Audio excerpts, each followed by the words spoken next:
Today, we're talking about my most recommended pellet stoves for your hot tent. I have a list of 3 that I'd highly recommend. We're going to go over those today. Now let's start with the Hori 5 from Green Stove. This stove works freaking awesome. It has an automatic air intake that closes when the pellet hopper gets too low, and it opens when you fill it up. It is the only place that air is allowed to get in while you have the pellets going, and I think that design is freaking awesome.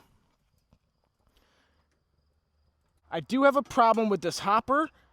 Sometimes smoke and fire can come back up into the pellets and smoke out your tent.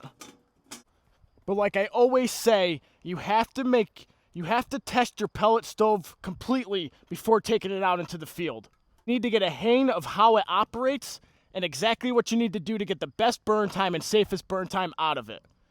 And again, if you have any heat source in a tent, have a smoke detector and carbon monoxide detector. You always want to wake up in the morning, right? So just do that. The next pellet stove I'd highly recommend is the Butterfly stove from Green Stove with the pellet stove attachment. This thing has a huge window on either side and shelves to dry off your socks or gloves. It has a window on the front, and if you're not using the pellet stove attachment, you can replace the burner top and use this as a regular wood stove. This thing throws a whole lot of heat off, but the burn time for the amount of pellets you put in this isn't the greatest. You can't tone it down very well, but it does have the highest heat output of all of my pellet stoves.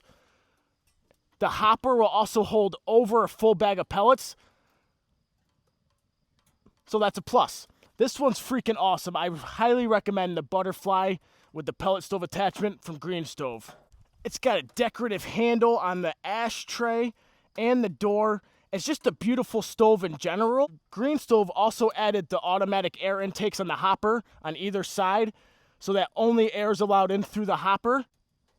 I have not had smoke come back up into this hopper when it's set on high, but on low, when it burns down to about here, you can get smoke up into this hopper too. So again, make sure you test all your pellet stoves a whole lot before taking them into the field because they can be dangerous if not used properly. Now, if you saw last week's video on my least recommended pellet stoves, you saw the shit hits the fan stove in that video because they stopped selling the griddle for the top to distribute the heat into your tent.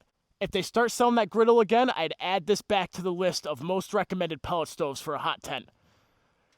Because having a griddle is freaking awesome.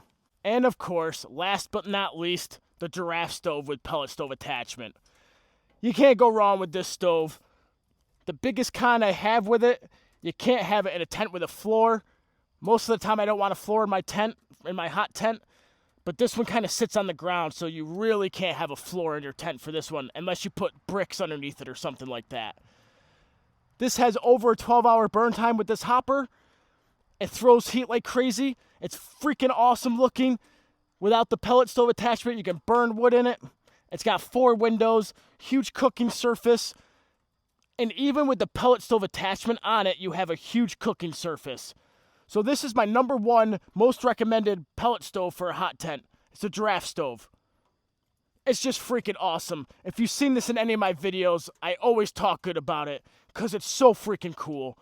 It might not be the best stove for you, but it's such a cool stove, it should be the best stove for you. One thing I'd recommend them changing on it is the automatic air intakes. These are controlled by you, and I think they should be automatic like the Green Stove ones are. It would be so cool. Ouch. Burn count 3. So I filmed 3 videos, and that's the 3rd time I burned myself. That was the worst one. If the air intake wasn't controlled by you and automatically controlled by the stove, I just think that's a bonus. So Giraffe stove, you should add that feature to your stoves because it's just so freaking cool. Step 2, number 2. Cheers. I haven't tested out the Bighorn pizza oven in a tent yet, but I have a feeling that's going to be really cool inside of a tent. You can cook inside of the oven. It will heat your tent, but the burn time isn't the best. I'm still testing that out. And this stove freaking sucks. Anyways, back to the best stoves. So that's a list of 4 that I'd highly recommend. If you've bought any of these stoves and you tried them out, please leave it in the comments down below. Let me know if you would purchase any of these stoves and if pellet stoves are the right thing for you. I think pellet stoves are awesome. I've had 2 in one tent at one time, and it's just freaking awesome. It really does help throughout the night. I do set an alarm to wake up because of the hoppers. I feel like they need to be full at all times. So a few hours go by, I wake up and refill them. I feel like that's the best way to not get smoke up into your hoppers. This one's burnt out. That's empty. That one's out, but it still has pellets in it. This one sucks. That one is horrible. If you missed last week's video on the least recommended pellet stoves that I've tested, it's right here. If you're looking for the reasons why you should switch from a wood stove to a pellet stove, here's a video right here. Thanks a lot for joining me on this most recommended pellet stove that I've tested adventure. See you guys on the next one. Cheers. Seriously, the draft stove and butterfly stove give off the most heat out of all these, and they're freaking awesome. Can't go wrong with the Hori 5 right there either. That's a good stove. I'll have links to all this stuff in the description. Thanks for watching.